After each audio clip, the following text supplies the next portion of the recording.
we'll guide you through how to create responsive text field in Figma. Quick disclaimer, you need to follow this step-by-step guide carefully, because skipping a single step will affect your final result. If this guide helpful, don't forget to like and subscribe. First, don't forget to comment if you still need our help or want to ask something, and we will reach you as soon as possible. Second, to create a responsive text field in Figma, start by hopping into Figma on your computer and creating a brand new design file from the home screen, so you have a clean blank canvas to work on. Once the editor opens, press the F key on your keyboard to activate the frame tool. Click and drag across the canvas to draw a wide flat frame that will act as the main container for your text field. With the frame still selected, head over to the right-hand panel and locate the fill section. Click the plus button next to it to add a fill if needed. Then click the color swatch and choose any color you want for the background. For this example, use white. Next, press T on your keyboard to switch to the text tool. Click inside the frame and type any placeholder text you want, such as type here, for this example. Once you've finished typing, press Escape to stop editing the text layer.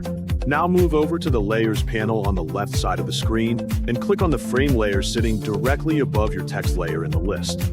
With the frame selected, press Shift+A on your keyboard to apply Auto Layout. A new Auto Layout section will immediately appear in the right-hand panel. Scroll down to that section and locate the padding controls.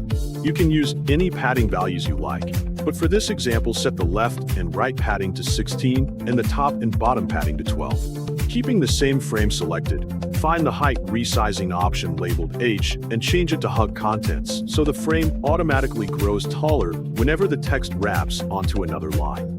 Next, go back to the Layers panel and click directly on the text layer inside the frame to select only the text. In the right-hand panel near the top, locate the width field labeled W. Use the small resizing control next to it and set it to fill container so the text stretches across the full width of the frame correctly. After that, click back onto the frame layer in the Layers panel. Near the width and height settings in the right panel, locate the small icon that looks like a square with one rounded corner. This is the corner radius control.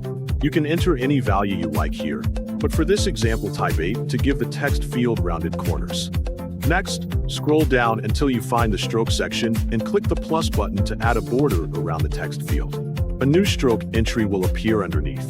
Click the color swatch beside it and choose any color you want for the border. For this example, use black. To test the responsive behavior, double-click the text inside the frame and type a long sentence. You should see the frame automatically stretch taller as the text wraps onto multiple lines. Once everything looks good, press Ctrl+S on Windows or Command+S on Mac to save your design and keep all of your progress locked in safely.